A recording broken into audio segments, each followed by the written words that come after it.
Welcome back to Tonight Live. I'm Dan Wootton, and it's time for Uncancelled, where Britain's top commentators speak out on controversial issues without the fear of the cancel culture sweeping the rest of the media. Tonight, I'm joined by writer, photographer, and filmmaker Laura Dodsworth, dubbed the Slayer of Taboos. I love that. And latter-day punchy Cassandra. Laura certainly doesn't sit on the fence. Earlier this year, she delved into the disturbing role of psychology in the government's handling of the coronavirus pandemic in her timely yet controversial book, A State of Fear. Now, the best-selling tome, endorsed by our very own Neil Oliver and Lord Sumption as well, has inspired a much-needed conversation about the use of fear to control people's behaviour during the outbreak. But by her own admission, Laura's book has faced significant criticism, with the Times even dubbing it a COVIDiot's guide to paranoia. And this is not the first time Laura has been behind a controversial piece of work. She's done challenging things with the trans community, and last year created a photographic series about trans men who want to detransition. As Laura says, she's drawn to telling untold stories and exploring our place in the world. And it is an absolute pleasure to have Laura Dodsworth here with me today. This is A State of Fear, Laura. I spoke to you in advance of this book, so I'll put that out there before we start talking, because some of the book covers the role of the media in the early days of the pandemic, and how perhaps it helped the government spread messages that were particularly terrifying. But just before we start talking, I want to play you a clip from my interview with the Strictly Come Dancing judge, SHIRLEY BALLAS, on the show earlier this week, because to me, her experiences really summed up how fear from the government over the course of this pandemic can really get inside people's heads. So have a look at what SHIRLEY had to say. I'm scared, to be quite honest. You know, I'm trying to go out a little bit more. Going to theatres gives me a little bit of anxiety. Thinking about getting on an aeroplane absolutely makes my heart start to flutter. Yeah. It's not something I can do at the moment. We've been locked down too long, I feel. I wonder sometimes the people who put these messages out, if they realise the scaremongering, how they're making people feel. I mean, I've gotten comfortable now in my home. I won't go grocery shopping. I don't go out unless I absolutely have to. I take Charlie for a walk, my hour every day, and I only go out if I absolutely have to. I have tried a few nights out to start to build some confidence up, but it's difficult. I find it quite difficult. It's stressful. Laura, I just found that so fascinating, because here's a woman who is very intelligent. She's had COVID-19 herself. She's fully vaccinated, so she has antibodies swimming throughout her body. But she's terrified to leave the house, and she knows, you can see in that clip, she knows that it's because of the government messaging, but she still can't rationalise that fear. That was really interesting, because she's so on top of it. She says, I'm anxious, it makes her heart flutter. She also says the lockdown's gone on too long. And she is aware of it, which is the first step to hopefully a path to recovery, because like you said, if she's had COVID, then she's presumably in quite a safe position. I actually spoke to a psychiatrist called Dr. Mark Antonio Spada. He's identified a syndrome called COVID anxiety syndrome, and he said that 20% of people do have this elevated sense of anxiety beyond the severity of the situation we're in. If you think back to last spring, we were asked to take actions which had a purpose, like staying at home to protect the NHS, frequent hand washing, then there were masks. Whatever you think of those interventions, they were introduced with a purpose in mind, to make people safe. But they've been going on for a long time, and if you think about what those interventions are, they can lead towards situations like agoraphobia, OCDs, anxiety, worry, and watchfulness. And at the time the book went to print, a lot of this information wasn't actually out, but There's COVID anxiety syndrome identified now. The Telegraph reported this week that there are going to be 1.5 million children who need mental health support in the wake of lockdowns. And they reported... Terrifying, but not at all surprising to me. Horrific. And children as young as 5 having panic attacks at the thought of playing with their friends. And by this stage, you know, recovery is children playing in playgrounds. It's not having panic attacks at the thought of meeting their friends. And of course, the risk to children is tiny. It's negligible. So their sense of anxiety is out of proportion to the threat they face. But Laura, what about people who say, look, this was necessary, that this campaign of fear was absolutely necessary because it was an unprecedented pandemic, people were dying in their tens of thousands, and the government was completely right to employ, you might call it propaganda, they might call it public health messaging? Well, I think that there are arguments for net benefit to society, and it's a debate that should be had publicly. It's not the first time that a government's used fear for public health messaging. You know, you can rewind to the AIDS campaign, and we're not the only country that did it. Other countries did it too. We know, and that had a very positive purpose, did it not? I think actually it's a bit more thorny than you'd think, the AIDS campaign, but I don't want to get derailed into that. I mean, it also did something similar. It democratised the risk. It pretended that everybody was equally at risk from HIV, which they weren't, and maybe it led to ostracism and anyway. But it did make people think about practising safe sex. It did. Now, epidemics are naturally frightening times, and this is a good thing. It's a successful evolutionary mechanism.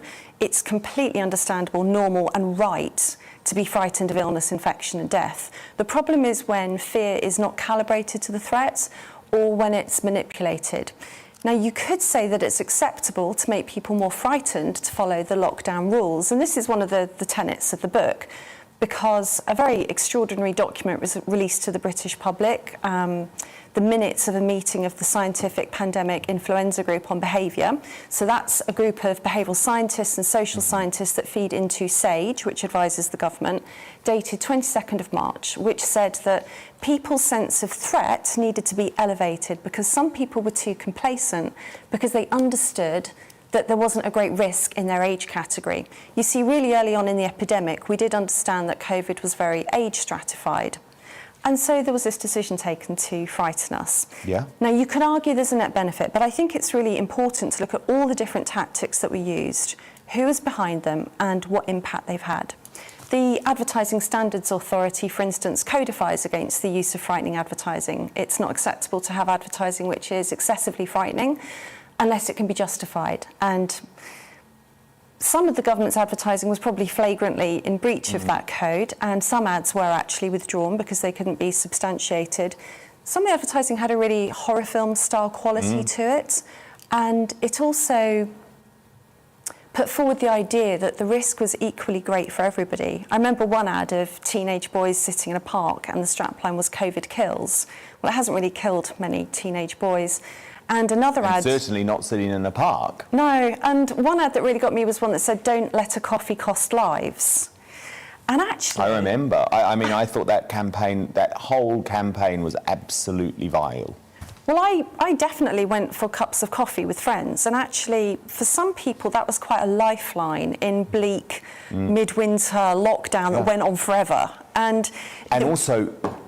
provably probably the safest sort of social interaction that you could have outside. Yeah, exactly. So meeting a friend for a takeaway coffee and going for a walk in a park was never really unsafe. It wasn't illegal. It's a social lifeline. It's a completely normal human behaviour. So to demonise that in advertising, I thought was quite worrying. The other thing about that, of course, though, is it also deflects criticism away from policies and politicians and onto people, which creates ill will and blame between people, which is another worrying aspect. Just a bit earlier when I was listening to your brilliant debate, you know, I think Calvin and Daisy were talking about people with learning disabilities being more at risk and do not resuscitate orders. I think arguably there have been policies that have put people a lot more at risk than somebody going for a coffee with a friend. But advertising is just one of the tactics that I detail in the book that we use to elevate fear, to make people follow the rules. And you have spoken anonymously to some of the people in government behind these behavioural scientific methods, if you like. What did they tell you privately that the government might not say publicly? Well, I've interviewed a multitude of people, including some Spy B advisors, like you say, and other government advisors. Some are named and some are anonymous, because actually in all the fear that's floating around in the air at the moment, there is a climate of fear about speaking out. And actually some of the most serious accusations levelled at the government don't come from me, they come from the scientists advising the government themselves. One told me that they are stunned by the weaponisation of fear, which fed the strapline of the book. Another said that the use of fear smacks of totalitarianism. And when I pressed that point, admitted it is unethical. It would go against codes of conduct. I think that with the identification of COVID anxiety syndrome, and as we see the fallout, the impact, the collateral damage of the use of fear, it's going to become a more important public conversation. One of the disturbing elements for me in researching the book was just how deeply embedded behavioural psychology is in various departments. So people focus on Spy B, these advisors, and in fact I'd say in a way they've almost been wrongly caricaturised as villains. Actually, behavioural psychology is fundamental to different government departments and units, and there's not a great deal of transparency about how it works. Fear is just the most destabilising and, I'd say, dangerous of the tactics that can be used to nudge people into the desired behaviour. Well, yes, of course it is. But what's so fascinating, and Dominic Cummings has admitted this, you know, the government's fear in the early days of the pandemic is that the British people would not be terrified, that we wouldn't listen to the nudge tactics, and that in fact, after just a few weeks, we would ignore lockdown measures. So that's one of the reasons why they went so hard with all of the terrifying messaging. Why do you think that the British public actually was so susceptible to the message and actually embraced lockdowns? And the polling now even shows that the majority of Brits would prefer harder and longer lockdowns and would prefer to take a much more conservative approach to reopening. Okay, there's lots to pick up on there. I mean, first of all, mobility data shows that people changed their behaviour before lockdown and before the fear campaign. People, I believe, would naturally temper their behaviour in an epidemic because it's frightening. I'm sure everybody was thinking, you know, will I get this? Is it going to affect me? Is it going to affect my family? Is it going to affect my community? Everybody would be thinking like that. I think a government that relies on nudge and subliminal methods and fear messaging to control the population, to make them behave a certain way, has stopped trusting the population. And I actually think the British people deserve a lot more respect and trust than that. Other countries have done things differently. So we know there isn't only one way to do things. There are counterfactuals around the world. And yes, the British public is still frightened. We're actually quite an outlier in that respect. I was looking at a latest YouGov poll that showed that 33% of the British public were frightened at the beginning of May of catching COVID. It went up to 38% by the end of May. Might not sound that significant a difference, but we're going in the opposite direction to the rest of Europe, and yet we have this successful vaccine rollout. The thing is that we don't get much good news. We're still hearing about cases, deaths, increases. We don't hear about hospital admissions. Well, and I was talking about that earlier in the show because there is good news and there's a good story to tell. And I'm not saying the government shouldn't tell us the bad news when they've got it or share the modelling when they've got it. But what's been so shocking is we've never published recovery figures for COVID right from the start, which was something that many people demanded because other countries have done that. And more recently, we haven't looked at lots of the really positive parts of information because the government does feel like they are very much on this fair campaign train, and it's very odd. But look, let me bring our panel in now. Daisy McAndrew, Calvin Robinson and Kirsty Gallacher. Daisy, what do you want to pick up with Laura on this? I know you've been reading the book. I have been reading the book and I haven't finished it, but in fact, thank you so much because you've kind of brought me up to date of the bits that I haven't got to yet.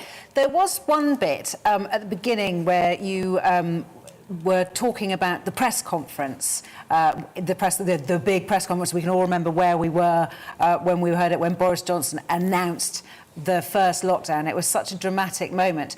But you were very critical in the book and sort of said that he didn't believe what he was saying and that you'd got body language experts to pick over everything he said. And it just struck me, obviously I'm not a body language expert, and you did have experts, and you were talking about how he was gripping the lectern in a sign that he wasn't happy with what he was saying. And I thought, well, of course he's not happy with what he's saying. He's announcing the first lockdown of its kind that this country has seen. He would have been a very, very unhappy Prime Minister, and it seemed a bit unfair to me.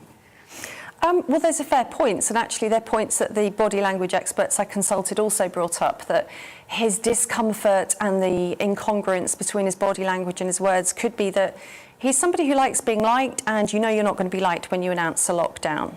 So you could be right. We can't see into his heart and know exactly what was going on there. I find it quite uncomfortable viewing now, given all the hindsight we've got, because he talked about 3 weeks to flatten the curve, and, well, nearly a year and a half on, we're still here one way or another. Yeah, I mean, you can't say that we haven't been lied to at various points along the way by our leaders, because we were also told that we were going to be free in July, that we were then going to be free by Christmas time, and we know what happened. Kirsty? Well, I'm fascinated by the book. I haven't read it as yet, but I mean, I agree with lots of aspects that you've mentioned tonight. Also, I mean, I think the figures for me, I keep talking, and Dan hears this from me every day in the office and everything, about the wider aspects of mental health, of coming out of it. It's not just about business. It's not just. I'm a mum, and you know what I've done in the last 18 months, and I'm sure Daisy would say the same. Protect my children from the scaremongering, the kind of concerns. My children, luckily, are very, I don't sort of feed them anything regards information that will concern them. But I feel like I've been firefighting for the last 18 months, actually. Homeschooling, working as we have, trying to, changing up your life. And it's really, really difficult. And the mental health aspect with a pubescent child, 2 boys, 14-year-old, 11-year-old, it's just not good enough, is it? And as you said, there is this massive now, amount of children, or of youngsters, university students with mental health issues. We're going to see for generations, by the way, we're going to pay for this for generations. And I just think it's tragic, and I just wanted to, I know that you talk about that in the book, and I just wanted to talk more about that, really, because it really concerns me as a mother. Well, one of the most astonishing slogans was "Don't kill Granny," and the term granny killer, and that is an incredible responsibility to put onto young people. And actually, it wasn't our children that moved old people from hospitals to care homes without tests. And also, no one spreads COVID on purpose. That's what it comes down to. And I think another really disturbing aspect of the FAIR campaign involving young people in particular has been this idea that it's the long COVID that will get you. Do you know what I mean? You might not die. You hear Matt Hancock saying it all the time, don't you? But the long COVID, be afraid of that. So even if you're not meant to be afraid because of the mortality rates, oh goodness, long COVID, it's terrible. And I think that's been really bad too. Calvin, final word or final question from Laura, I really enjoyed talking with you while you were researching the book, and some of our conversation obviously made it into this fantastic book. Well done. Thank you. But we talked about this idea that, ethnic minority communities had a low uptake of the vaccine, and the messaging around that and the coercion almost of these persuasive ads that were targeting ethnic minority communities with misinformation and propaganda in order to get them to take the vaccine. Did you ever figure out the government's role in that fact-checking process? Only as far as I got, which is all in the book, in that chapter. It's probably the most circumstantial evidence breadcrumb bit of the book. But in terms of encouraging vaccine uptake, look, we're in a pandemic and there's a race to a finish line. I think there's a danger that in the hurry to get to the happy ending, we're leaving some of the issues of informed consent and normal medical practices behind. They're kind of throwing everything at this, from I've been vaccinated stickers to some crazy incentives in the US. I mean, that's not here, I know. This is GBNews, but jabs for joints and lap dances for vaccinations and raffles for college scholarships. And some people are, there's a bit of a jaded incredulity. Some people think that maybe the vaccine passport itself is a nudge towards encouraging vaccine uptake. So I think there's a lot of behavioural psychology and nudging going on in order to push people into taking the vaccine. And again, it's one of those conversations. It's, does the ends justify the means? And do we need a public debate about the tactics that are being used? And Laura, just finally, I want you to respond to this line in the Times, a COVIDiot's guide to paranoia. I mean, what do you say to the critics who say, look, these are conspiracy theories, it's not anchored in any fact? What's your response? Well, all the other press has been tremendous, first of all. There's been a lot of love for the book and some really great reporting about it. I don't mind if there's one bad review. It is controversial, it's provocative. Like I say in the introduction to the book, nobody likes to think they have been manipulated or they can be manipulated. And so this book will hurt. It's meticulously researched, and I have interviewed lots of different people and drawn on evidence. I think the very thesis that fear was used in order to encourage compliance, I don't really see how that can be labelled as a conspiracy theory. I'd say it's quite widely accepted now. Professor Dolan, who's a behavioural scientist at LSE, was talking in the media about the weaponisation of fear this week. I was reading a media commentator talking about deliberately creating a fear campaign to encourage vaccine take-up in Australia. There are the panic papers that were reported in Welt am Sonntag in Germany. And Jacinda Ardern referred to the New Zealand campaign herself as propaganda. She did, her yeah. words. She did. So I think there are lots of examples to support the central thesis of the book. I mean, I'm not really sure about that, how fair that comment is, but also the same reviewer said that for Lord Sumption to review the book, he can't have read it, which is slightly insulting on the book, and also Lord Sumption, who of course read it cover to cover. And is a brilliant man. He is. A freedom fighter. Well, look, I absolutely love the book. Here it is, A State of Fear by Laura Dodsworth, and it's a bestseller, Laura. Congratulations. So really, really good stuff. Thank you for being here on Uncancelled.